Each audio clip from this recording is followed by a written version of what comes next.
புத்தி வந்த போது நண்பர் இல்லையே.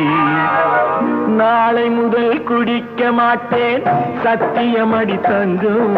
இன்னைக்கு ராத்திரிக்கு தூங்க வேணும் ஊத்திக்கிறேன் கொஞ்சம்.